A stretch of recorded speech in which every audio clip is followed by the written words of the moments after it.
And now, Peter Paul Mound's Almond Joy and Cadbury Chocolate Bars presents Alien Worlds. Slowly rotating at the edge of deep space, 1,000 kilometers beyond the atmosphere of 21st century Earth, is the Arthur C. Clarke Astronomical Observatory, Starlab. Here, Starlab Research Director Dr. Maura Cassidy and scientists and technicians of the International Space Authority, ISA, watch over the countless stars and planets that fill the silent distances beyond the giant space station. This week, the men and women of Starlab become entangled in the adventure of the Egyptian necklace, an intergalactic detective story in the Sherlock Holmes tradition on Alien Worlds.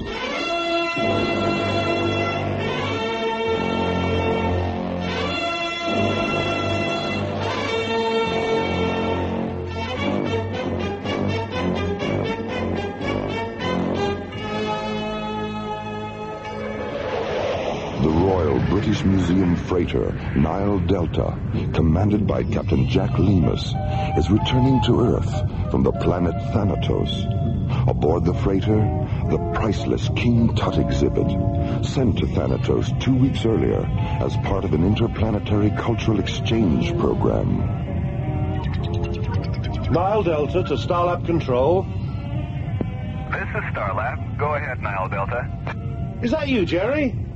Affirmative, Captain. Are you planning to dock at Starlab on your way home? No, not this time. An ISA tanker came up from Cannabis 12 and refueled us on the other side of Saturn. No, I just wanted to say hello and invite you around for a visit if you're ever in London. My wife's got quite a lovely sister she's trying to marry off. And I've got some 40-year-old brandy that'll lift you right out of your boots. Thanks for the invitation, Captain. I'll take you up on it the first chance I get. I'll be looking for you. Nile Delta, clear. Starlab, out. That alien ship's back again, Captain. 3,500 meters off the port bow. Have you tried to contact her? We tried, but she still doesn't respond. All right, let's have another look at her. Full magnification this time. Hey, she's a beauty, isn't she? All white and slim like that. Do you recognize any of the markings, Tony? Wait a minute. What's that on the tail fin? The sun symbol? No, just below it. The blue and gold bird with its wings spread out. Isn't that the same? Hold on. She's dropping down a bit. Tony, she's been damaged. Top of the hull, amidships. There go the SOS flares. Let's get up alongside of her and see if we can help. As the Nile Delta's navigator maneuvers the red and gray freighter into a side-by-side position with the damaged alien ship, Captain Lemus and First Mate Tony Cargill put on bright blue pressure suits and enter the freighter's airlock.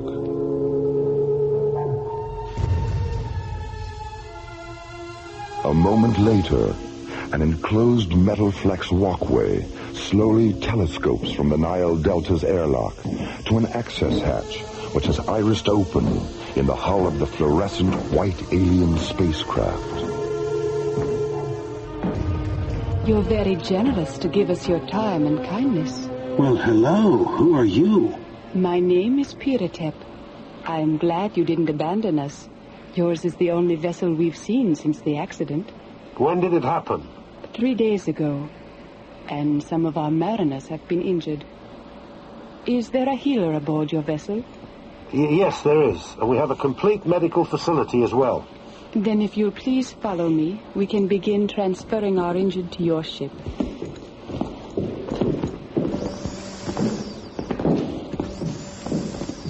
If you wish to remove your helmets, you'll be in no danger. We're oxygen breathers, too. Whew, well, that's better, isn't it? Hi, it was getting a bit stuffy in there. This is Amontef. Which of you is Captain Lemus? Well, I am. How do you know my name? We know the names of everyone aboard the Nile Delta.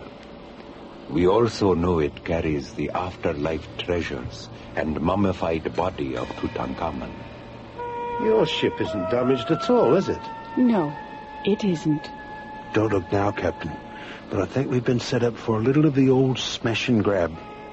What the bloody hell do you want with the King Tut treasure?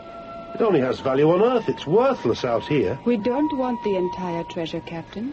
Only the beaded floral necklace. It's not mine to give you. And even if it were, I wouldn't. I have a rule against being overly charitable to anyone who makes a fool of me or my friends. Come on, Tony, let's get back to the ship. Please, Captain, don't force me to use this weapon. A weapon? A tiny little thing? Let's get out of here, Captain. Amantep? Stop them, Piratep. Tony!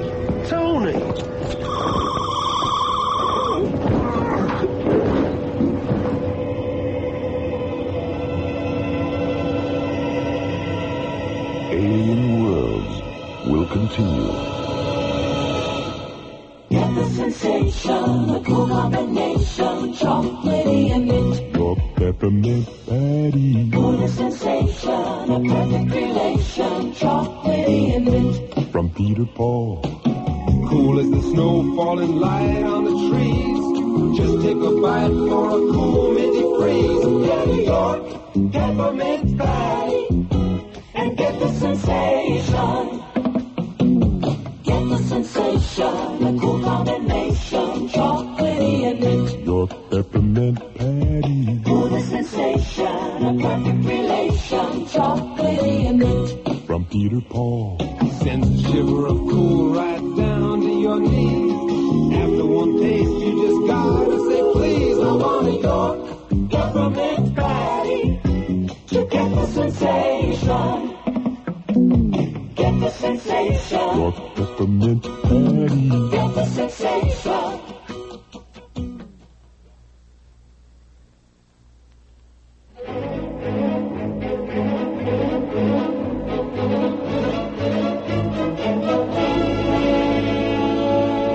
Alien Worlds continues. The Royal British Museum freighter Nile Delta is returning to Earth from the planet Thanatos. Aboard the freighter, the treasure of the Egyptian boy king Tutankhamun. Midway between Earth and Saturn, a damaged alien spacecraft appears and fires SOS flares. Nile Delta Captain Jack Lemus and First Mate Tony Cargill board the alien ship to offer assistance. But inside, they discover they've fallen into a trap set by the aliens who want a beaded floral necklace from the King Tut treasure. An hour later on Starlab, Dr. Maura Cassidy and SET Captain John Graydon, not yet aware of the Nile Delta incident, enter the vestibule of Starlab's Visual Media Theater. John, how long has Buddy been in there? About 6 hours. 6 hours? What's he watching? The outtakes from Gravity's Rainbow? Oh, no, that was yesterday. Sunday, he sat through 5 old Stanley Kubrick films. And Monday, it was a Daffy Duck Festival. What he's watching today is anybody's guess. Maybe he fell asleep. Well, I wish he'd sleep a little faster. We're going to be late. Hi, Maura. Hi, John. Buddy. Buddy, didn't your mother ever tell you that if you watched too many movies, your face would break out and you'd go blind? Very funny. I think you've got that mixed up with something else, Maura. I do? What? I'll tell you later. Well, buddy, what'd you see today? The Guiding Light, All My Children, and Search for Tomorrow. They're television soap operas from the 60s and 70s. Soap operas? Why do they call them that?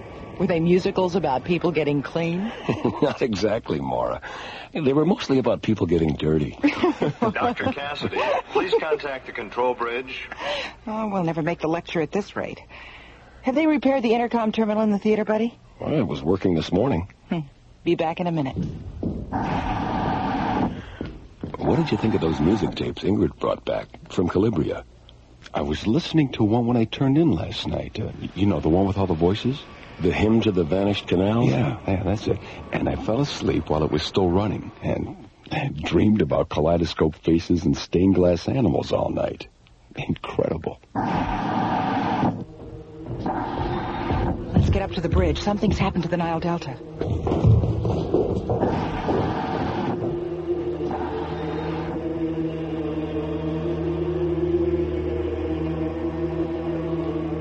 When we woke up, we were back aboard the Nile Delta.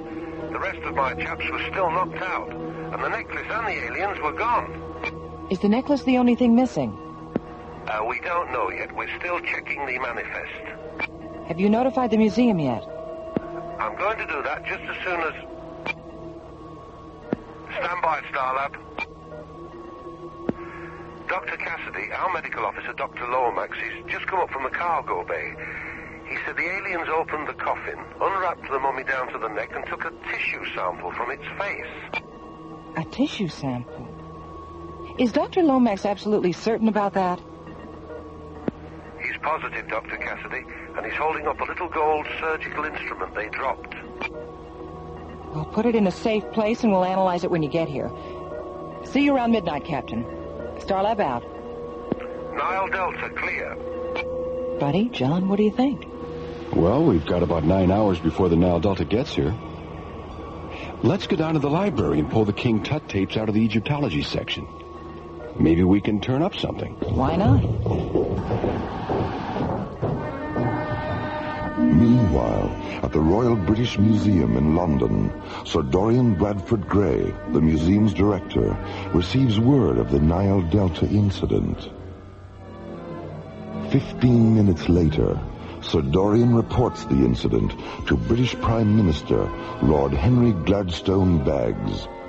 Within the hour, Lord Henry enters Buckingham Palace and conveys the news to Her Majesty, Queen Victoria III. And what about the aliens who perpetrated this awful crime, Lord Henry? Does the Ministry have any idea who they are? I'm afraid we're still in the dark about that, Your Majesty. Hand us the royal pen and ink, Lord Henry, and some royal stationery, too. This incident requires the services of England's most famous consulting detective. Agreed? Oh, yes, by all means, Your Majesty, by all means. Now, let's see. From Victoria Regina the Third. Yes, Your Majesty. To Sona T. Foom. Oh, without any shadow of a doubt, My Your Majesty. dear Mr. Foom, a matter of some urgency has arisen, which requires your immediate and undivided attention. Oh, Britannia. Meanwhile, in the heart of London's West End, Sonar T. Foom and his associate Dr. MacGuffin Drone are spending a quiet afternoon in their rooms at 221B Pennybaker Street.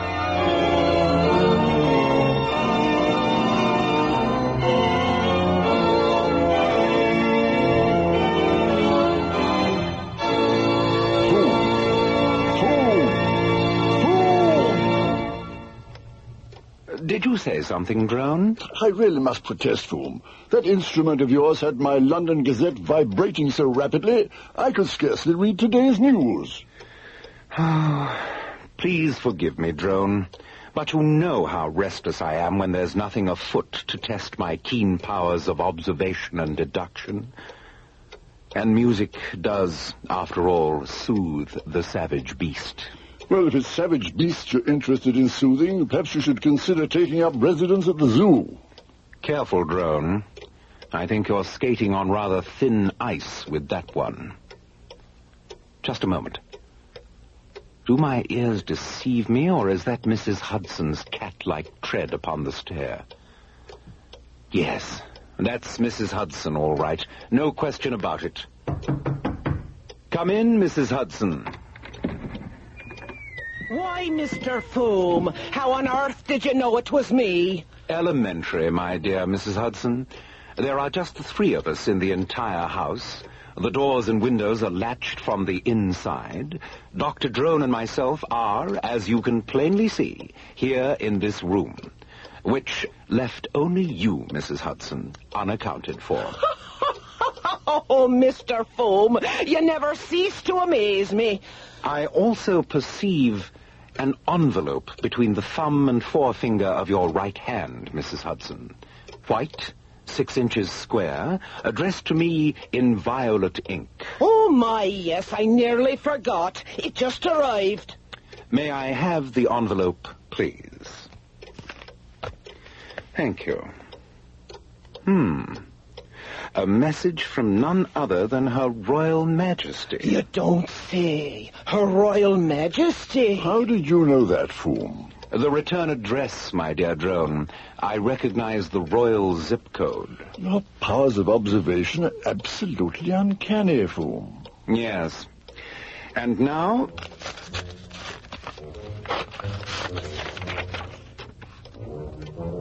Egad, Drone. The Nile Delta's been set upon by alien beings, and King Tutankhamun's floral necklace has been purloined.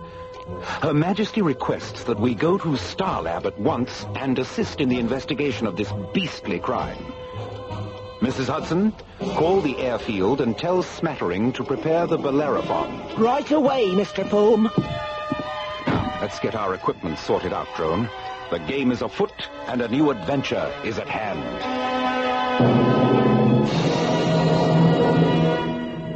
Alien Worlds will continue. Ooh, baby, I'm confessing, this man's got a fickle way. Now, maybe you won't like it much, but to explain, I gotta say, sometimes I feel like a nut, sometimes I don't. I'm enjoyed by nuts, now it's don't. I'm enjoyed, got chocolate, coconut and munchy nuts too. Now got chocolate, and chewy coconut. Woo! Sometimes I feel like a nut, sometimes I don't. I'm enjoyed by nuts, now it's don't. Sometimes I feel like a nut, sometimes I don't. Woo! Sometimes I feel like a nut, sometimes I don't. Yeah. Sometimes I feel like a nut.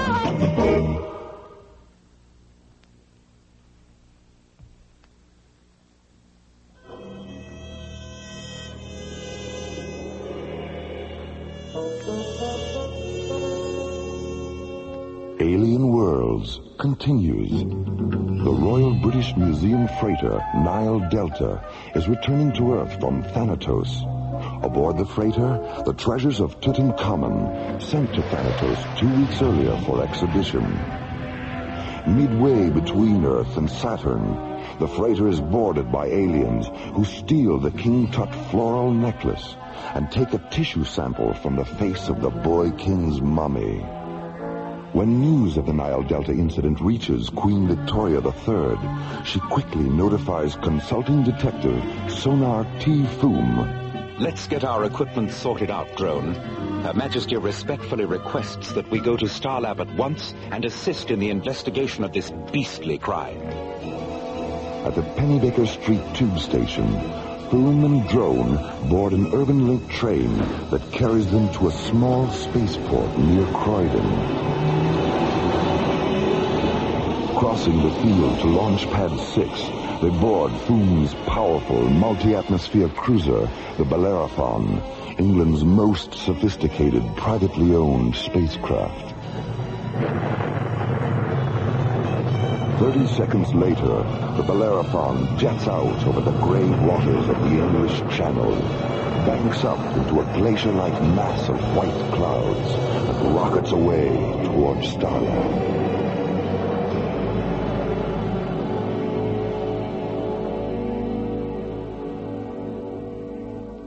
When Erica finishes replacing the AE-35 module, huh? Will do, Dr. Cassidy. See you later. Let's see. 9 o'clock. Well, time to feed my fish.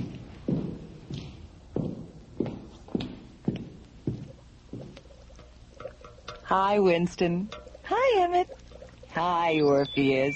Dr. Cassidy? Hi, Dorothy. Yes, Dorothy, what is it? I have a transmission coming through from ISA headquarters. It's Commissioner White. I'll take it here. Patch him through. Mara, I just received a transmission from the British Prime Minister.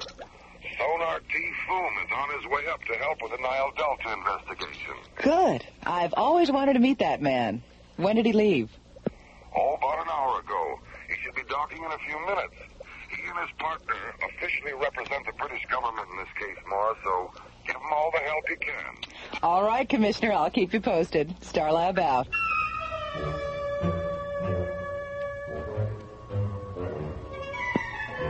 Good evening, Starlab. This is the Bellerophon. Sonar T. Foom at the controls. This is Starlab. Go ahead, Bellerophon. What is Starlab's rotational profile? 18 per minute on a variable axis of 0.3 degrees, non-correctable. Thank you so much. At our present rate of speed and your present rate of rotation, I calculate our docking orbit insertion coordinates will be 208 degrees at subvector 671. Hold on a minute. That's right. Did you calculate that in your head? Of course. That's amazing. Nothing to it, really. Now, what do you have in the way of empty docking bays? Number 14. Thank you so much. And will you please inform Dr. Cassidy that we'll be there in 1 minute, 13 seconds. Will do. Starlab out.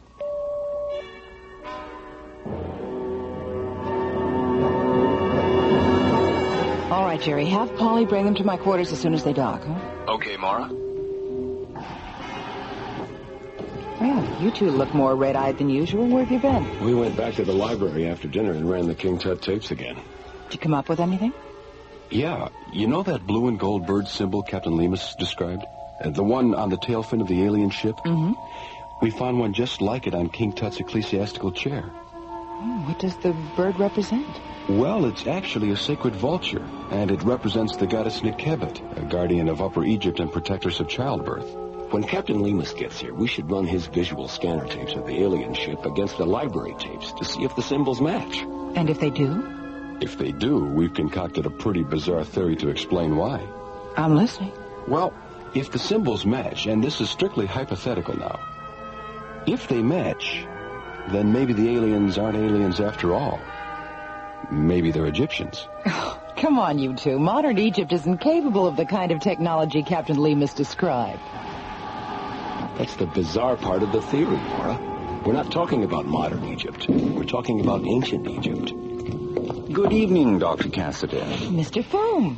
Dr. Drone, welcome to Starlab. Thank you, Dr. Cassidy. Mara, please. And who are these gentlemen, Mora? Space Exploration Team Captains John Grayton and Buddy Griff. Oh, how do you do? Nice to meet you. I believe you were discussing the possibility that the aliens who boarded the Nile Delta might in fact be ancient Egyptians. Something like that, Doctor. It's a theory Buddy and John dreamed up. I think we're going to get on very well indeed, gentlemen. Dr. Drone and myself were discussing a similar hypothesis not more than 15 minutes ago. You were? Congratulations, Captain Grayton. Thank you, Captain Griff. Mr. Foom, with all due respect to you and Dr. Drone, I find it hard to believe that we're dealing with 3,300-year-old Egyptians. Not 3,300-year-old Egyptians, Mora, but rather the descendants of the high priests and priestesses who departed the earth following Tutankhamun's death. Departed the earth? How? The King Tut library tapes were full of references to skyships, Nora. Tell me, gentlemen, did your theory arise from Captain Lemus' description of the Nekebet symbol on the tail fin of the alien ship? That and the way the aliens were dressed. Yes. Captain Lemus conveyed those very same descriptions to the museum. Fascinating, isn't it? All right, suppose these aliens are what you think they are. That still doesn't explain the theft of the necklace or why they took a tissue sample from the mummy. The necklace is a puzzlement, Mora, but the tissue specimen isn't. It has long been our contention that the Egyptian kings were preserved for only one reason, so that in future their tissue could be rejuvenated for the purpose of monocellular replication. Cloning. You mean you actually believe these aliens intend to duplicate Tutankhamun? Ancient Egyptian religion was completely devoted to the concept of life after death, Mara. Most scholars and historians still maintain that the Egyptian afterlife was simply an abstract journey through an equally abstract underworld. Dr. Drone and myself think otherwise. We believe the Egyptian underworld was a metaphor to describe the very real fact of physical immortality. Thou art standing before Ra, who cometh from the east. His duration of life is infinite. His limit of life is everlastingness. Become one with Ra, and be received into the land of eternal triumph. A verse from the Papyrus of Ani, the Egyptian Book of the Dead, telling of a journey into the regions of life everlasting, immortality, the most beautiful and mysterious of all, alien worlds.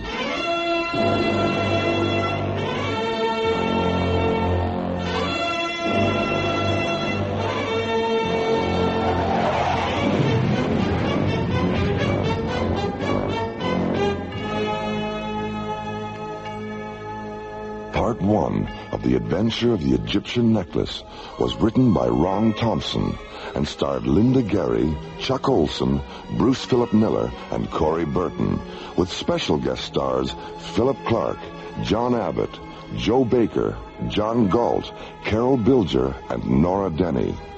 Associate producer Ron Thompson. Music director Tom Rounds. Engineer Stu Jacobs. Assistants to the producer Roger Brossi and Jim Cook. Technical consultant Peter Sky. Alien Worlds was created, produced, and directed by Lee Hansen and is distributed by Watermark Incorporated. And so until next week, this is Roger Dressler inviting you to join us for the conclusion of the adventure of the Egyptian necklace from the elsewhere and elsewhen of Alien Worlds.